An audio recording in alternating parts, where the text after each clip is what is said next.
तो अब हम पहले प्रश्न से शुरू कर रहे हैं। Who created God? ईश्वर को किसने बनाया? Okay, very good. So first of all, we understand what God position. तो सबसे पहले हम समझने का प्रयास करेंगे कि भगवान का स्थान क्या है। God is not a material person, he is a spiritual person.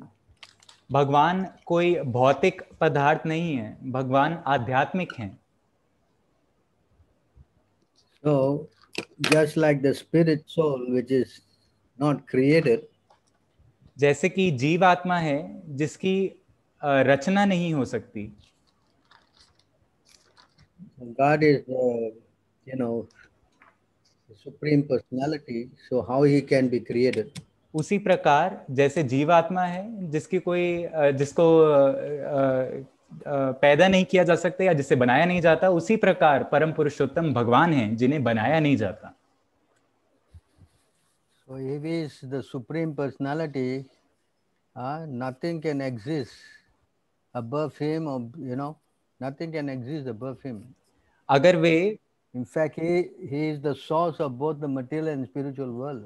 अगर वे परम पुरुषोत्तम भगवान हैं तो उनसे ऊपर या उनके जितनी भी कोई चीज का स्तर नहीं है, यानी कि सब चीज उनसे नीचे ही है, उनके नीचे स्तर पे ही है, और सब चीजों की रचना भगवान द्वारा ही की जाती है। You can go to 7:7 Bhagavad Gita. अब हम भगवत गीता के 7वें अध्याय के 7वें श्लोक पर जा रहे हैं। रीटा माता जी, हम आपसे अनुरोध करेंगे कि आप जो अभी श्लोक आएगा उसे पढ़िएगा।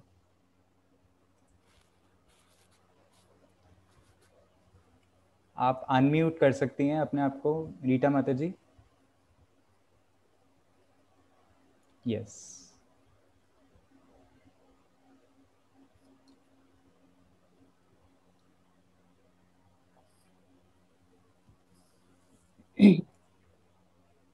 Can read that? Someone is reading. मत्तः परतरं नान्यत् किंचिदस्ति धनंजय मपि सर्वमिदं प्रोक्तं सूत्रे मणिगणा इव। हे धनंजया, मुझसे श्रेष्ठ कोई सत्य नहीं है। जिस प्रकार मोती धागे में गुंथे रहते हैं, उसी प्रकार सब मुझ पर ही आश्रित हैं। Yes. So you can see from this verse, Krishna is saying there's no truth above him. तो आप इस श्लोक से समझ सकते हैं कि भगवान के ऊपर और कोई सत्य नहीं है। जी। You can go to 10.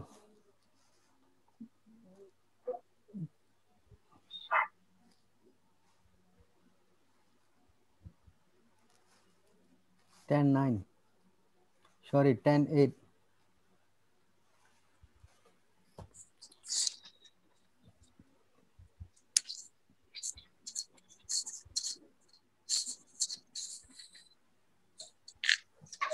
Can you read that?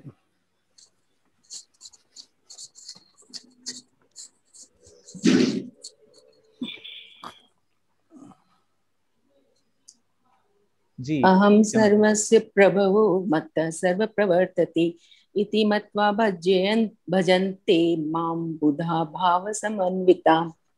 मैं समस्त आध्यात्मिक तथा भौतिक जगतों का कारण हूँ। प्रत्येक वस्तु मुझ ही से उद्भूत है। जो बुद्धिमान या भली भांति जानते हैं, वे मेरी प्रेमा भक्ति में लगते हैं तथा हृदय से पूरी तरह मेरी पूजा में तत्पर होते हैं। Yes Prabhu. Read the purport. माता जी, तात्पर्य पढ़िए। जिस विद्वान ने वेदों का ठीक से अध्ययन किया हो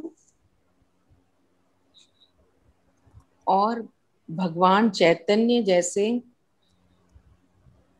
अधिकारियों से ज्ञान प्राप्त किया हो तथा यह जानता हो कि इन उपदेशों का किस प्रकार उपयोग करना चाहिए, वही यह समझ सकता है कि भौतिक तथा आध्यात्मिक जगतों के मूल श्री कृष्ण ही हैं। इस प्रकार के ज्ञान से वह भगवत भक्ति में स्थिर हो जाता है।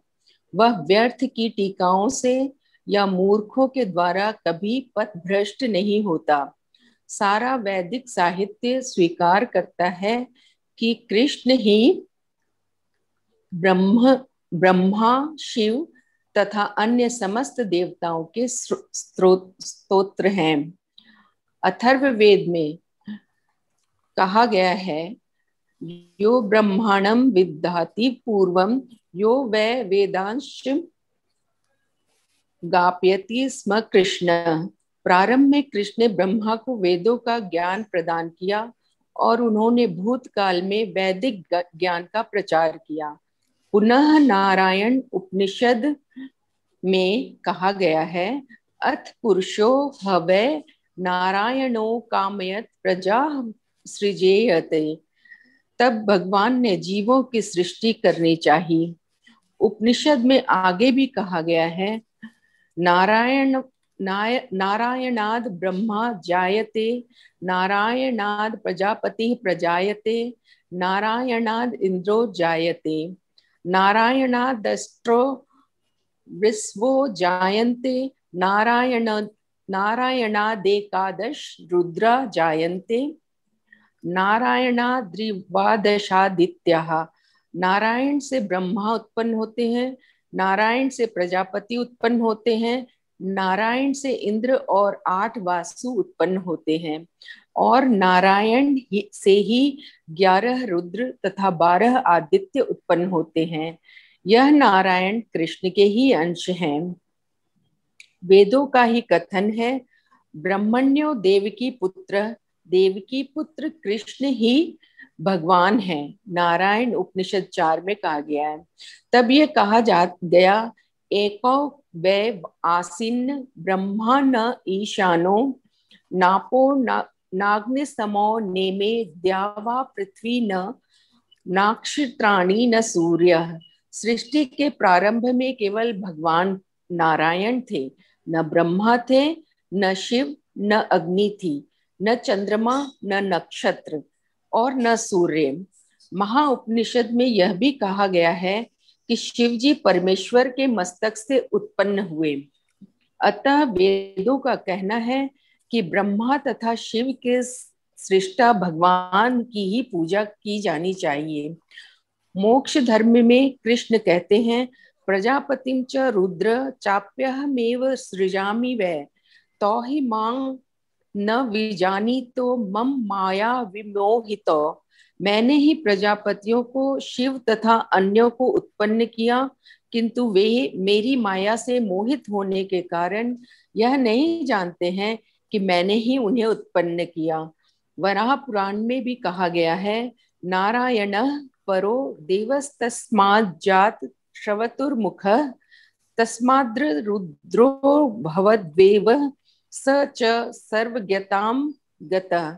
नारायण भगवान है जिनसे ब्रह्मा उत्पन्न हुए और फिर ब्रह्मा से शिव उत्पन्न हुए। भगवान कृष्ण समस्त उत्पत्तियों से के स्तोत्र हैं और वे सर्व कारण कहलाते हैं।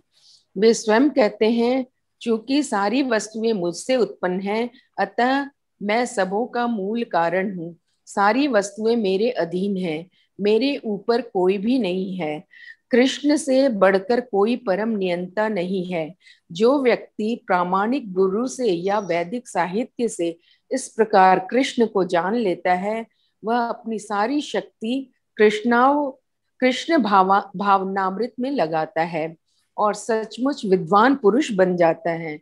उसकी तुलना में अन्य लोग जो कृष्ण को ठीक से नहीं जानते, मात्र मूर्ख सिद्ध होते हैं। केवल मूर्ख ही कृष्ण को सामान्य व्यक्ति समझेगा।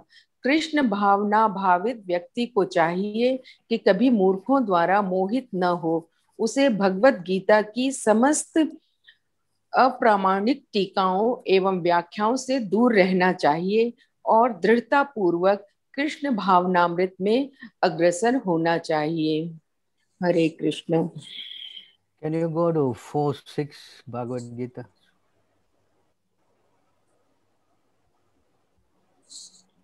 अब हम भगवत गीता के 4थे अध्याय के 6ठे श्लोक पर जा रहे हैं। यदि कोई और पढ़ना चाहता है तो वे पढ़ सकते हैं। Can someone else read? जी, कोई और पढ़ना चाहता है? आपकी स्क्रीन पर श्लोक है, कोई भी जो पढ़ना चाहता है वो केवल कृपा करके अनम्यूट करें अपने आप को और फिर पढ़ें श्लोक।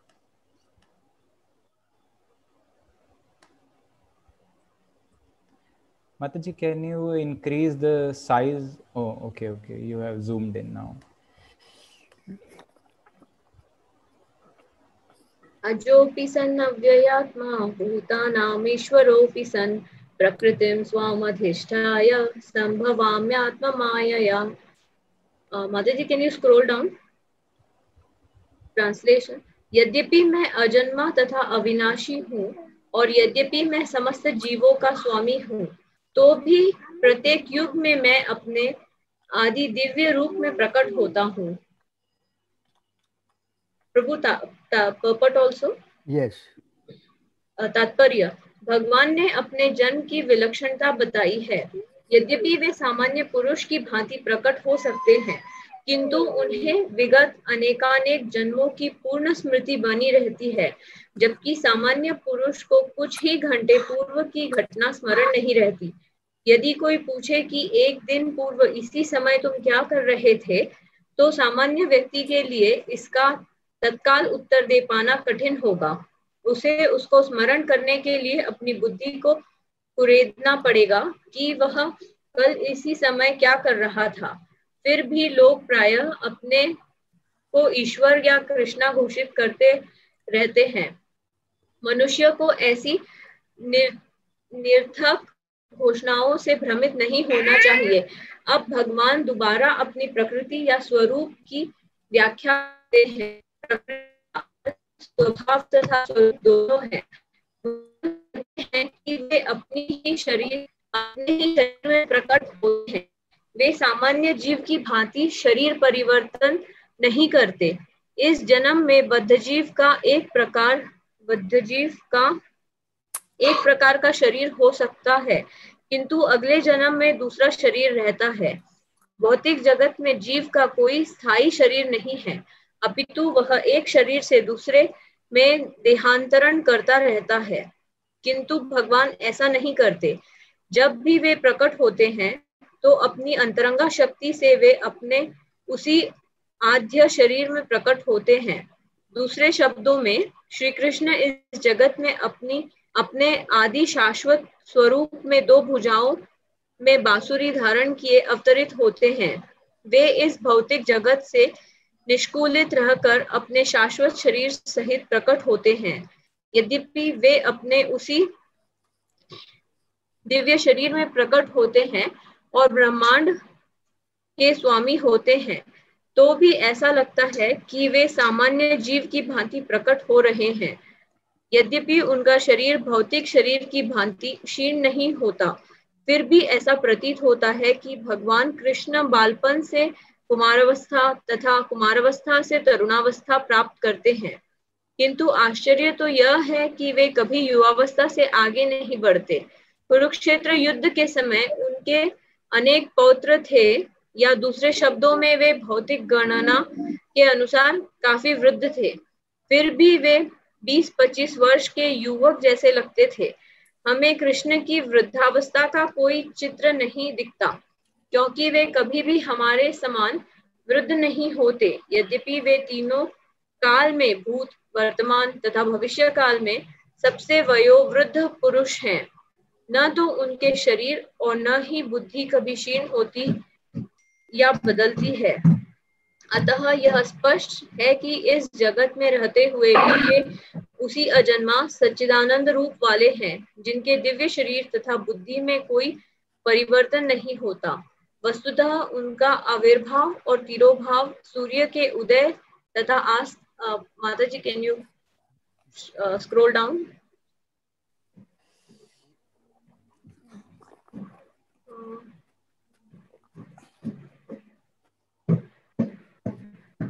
Can you highlight, Mataji, where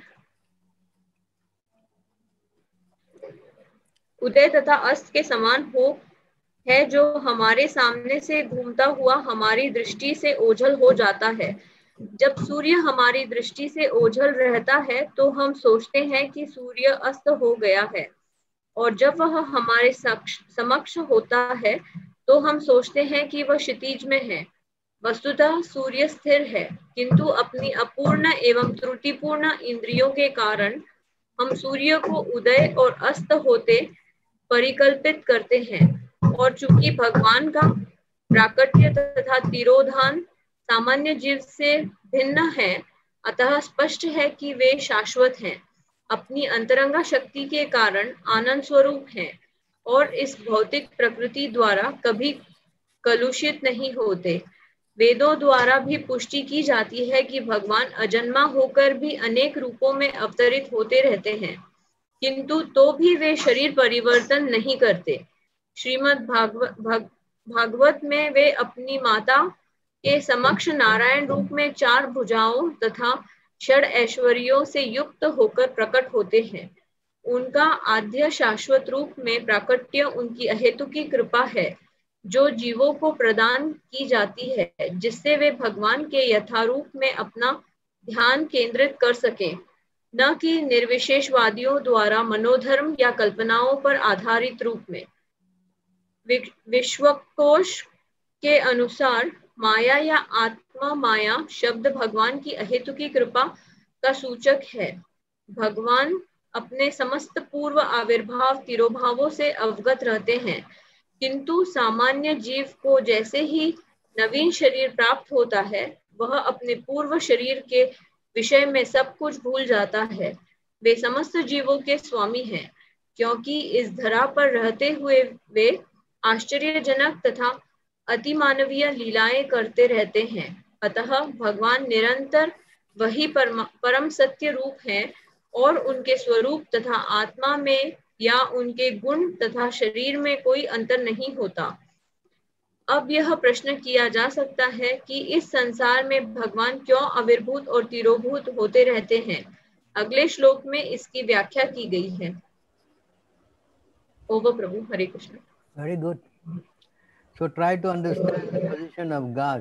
God cannot be created. तो आप भगवान का स्थान समझने का प्रयास करिए। भगवान को जन्म नहीं दिया जा सकता, भगवान जन्म नहीं लेते।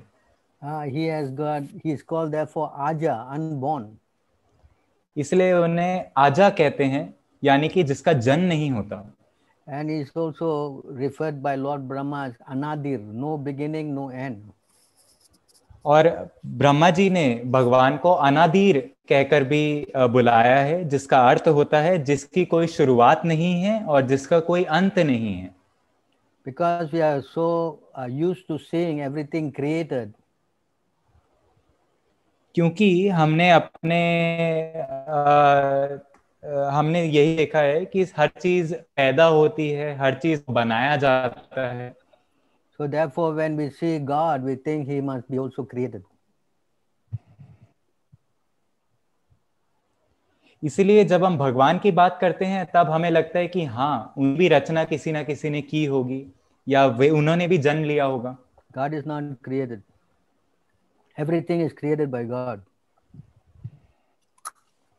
भगवान की रचना किसी ने नहीं की, भगवान की कोई रचना कर नहीं सकता, और भगवान ने सभी चीजों की रचना की है। You can go to 9:5. अब हम भगवत गीता के 9वें अध्याय के 5वें श्लोक पर जा रहे हैं।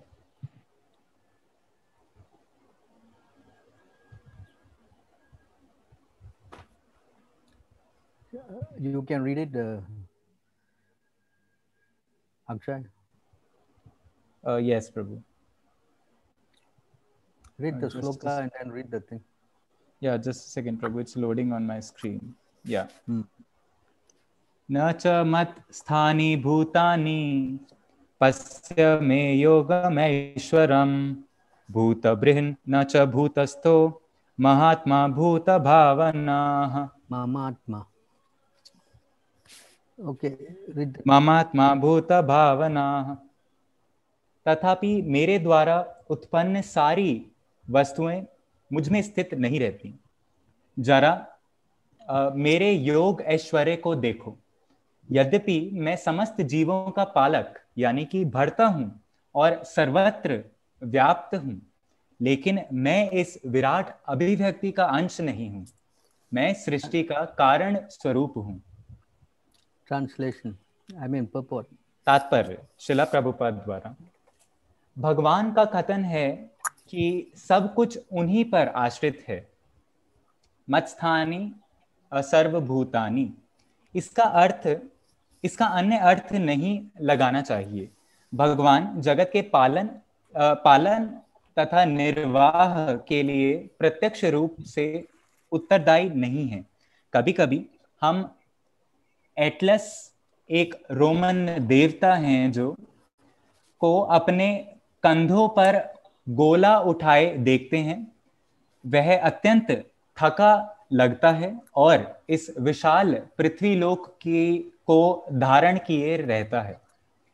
हमें किसी ऐसे चित्र को मन में नहीं लाना चाहिए जिसमें कृष्ण का इस सृजित ब्रह्मांड को धारण किए हुए हों। उनका कहना है कि यद्यपि सारी वस्तुएं उन पर टिकी हैं, किंतु वे पृथक रहते हैं। सारे लोग अंतरिक्ष में तैर रहे हैं और यह अंतरिक्ष परमेश्वर की शक्ति है, किंतु वे अंतरिक्ष से भिन्न हैं, वे पृथक स्थित हैं। अतः भगवान कहते हैं, यद्यपि ये सब रचित पदार्थ मेरी अचिंत्य शक्ति पर टिके हैं, किंतु भगवान के रूप में मैं उनसे पृथक हूं। यह भगवान का अचिंत्य ऐश्वर्य है। वैदिक कोश निरूक्ति में कहा गया है कि परमेश्वर अपनी शक्ति का प्रदर्शन करते हुए अचिंत्य आश्चर्यजनक लीलाएं कर रहे हैं। उनका व्यक्तित्व विभिन्न शक्तियों से पूर्ण है और उनका संकल्प स्वयं एक तथ्य है।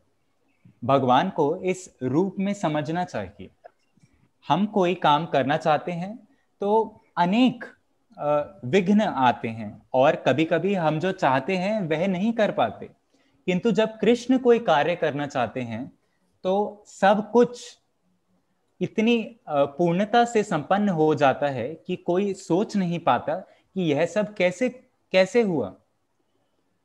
भगवान इसी तथ्य को समझाते हैं। यद्यपि वे समस्त सृष्टि के पालन तथा धारण करता हैं, किंतु वे इस सृष्टि का स्पर्श नहीं करते। केवल उनकी परम इच्छा से प्रत्येक वस्तु सृजन, धारण, पालन एवं संहार होता है। उनके मन और स्वयं उनमें कोई भेद नहीं है, जैसे हमारे भौतिक मन में और स्वयं हम में भेद होता है, क्योंकि वे परमात्मा हैं।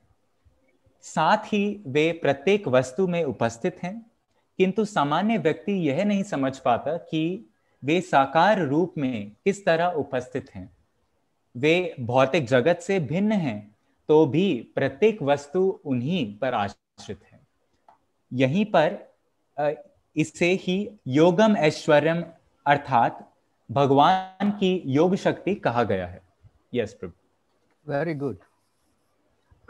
So you can go from here, you can understand that Lord is from him only everything is created. तो इस श्लोक से और तात्पर्य से आप समझ सकते हैं कि भगवान की वजह से ही सारी चीजों का निर्माण हुआ है।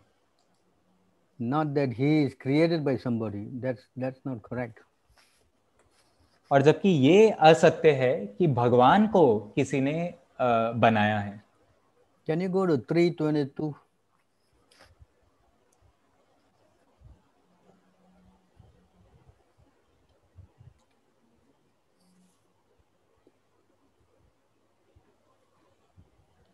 In the purport, you can see in the purport. Yes, two verses are there. Tam Ishwaranam Paramam. You know that's one. Sesvatara Upanishad.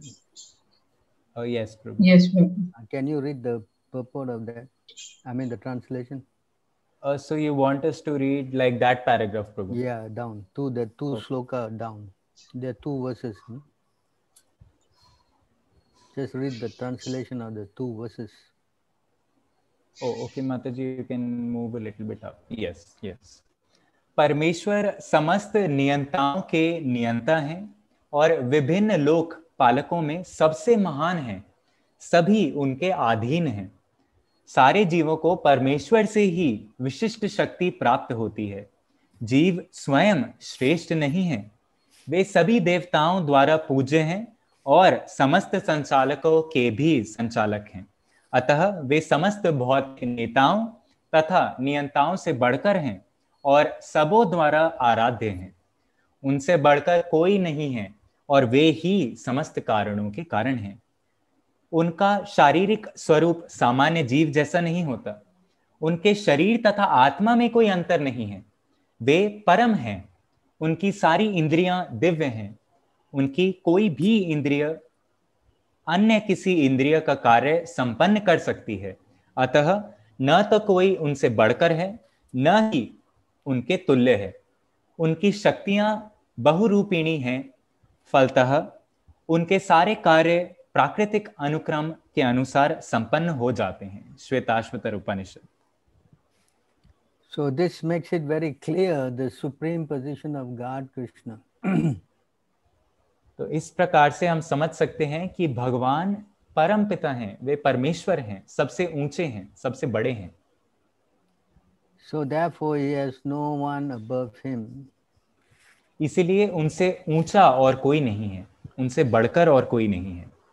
Is it clear that Mataji asked the question? तो रीता माताजी, क्या आपको ये समझ में आया उत्तर? हाँ, ये बिल्कुल क्लियर हो गया मुझे कि भगवान कभी भी क्रिएटेड नहीं है, वो हमेशा है।